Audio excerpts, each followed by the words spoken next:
Bienvenue sur Balti Channel. Nous retournons aujourd'hui au Japon, plus de 5 ans après ma toute première vidéo. Mais si, rappelez-vous. Kamizumo! Oui, le Kamizumo, autrement dit le sumo de papier. Voilà. Nous retournons donc au Japon pour découvrir un autre jeu très populaire, le Daruma Otoshi. C'est pas bien compliqué. À l'aide d'un petit maillet, il faut dézinguer étage après étage une colonne constituée de palets de bois et grimée comme une poupée Daruma. Autant vous dire que les enfants adorent. D'ailleurs, si vous avez un anniversaire à préparer, je vous suggère des petites olympiades à la sauce samouraï, avec une épreuve de Daruma Otoshi, une autre de Kamizumo, et pourquoi pas un petit tournoi de sumo ou un atelier de dessin manga. À vous de voir.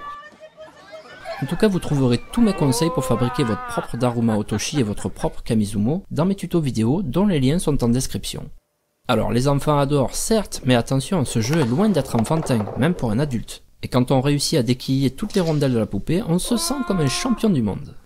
C'est un vrai challenge, sans être prise de tête. C'est fun, ça défoule, et ça dure pas longtemps. Voilà pourquoi on peut aussi le sortir en famille ou organiser un petit concours entre amis à l'apéro.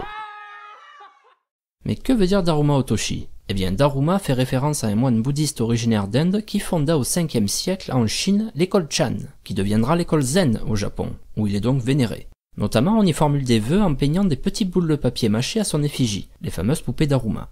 On peint la première pupille lorsque l'on énonce notre souhait, et la seconde quand il se réalise, s'il se réalise. Sinon, on brûle la poupée à la fin de l'année dans un temple.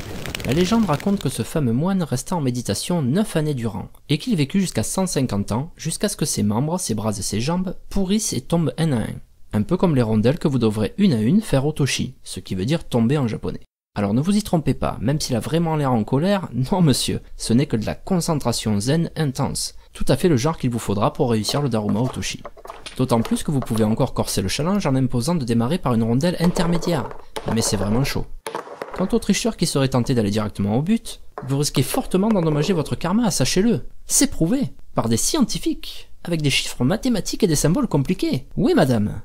Alors ce jeu, vous pouvez le commander en import du Japon, mais vous pouvez aussi, comme moi, avant que j'en déniche un par miracle dans un vide-grenier, le fabriquer. C'est très simple et je vous explique tout dans la vidéo tuto dont voici le lien. N'hésitez pas à me dire ce que vous pensez de ce nouveau jeu insolite. En attendant, je vous dis à plus.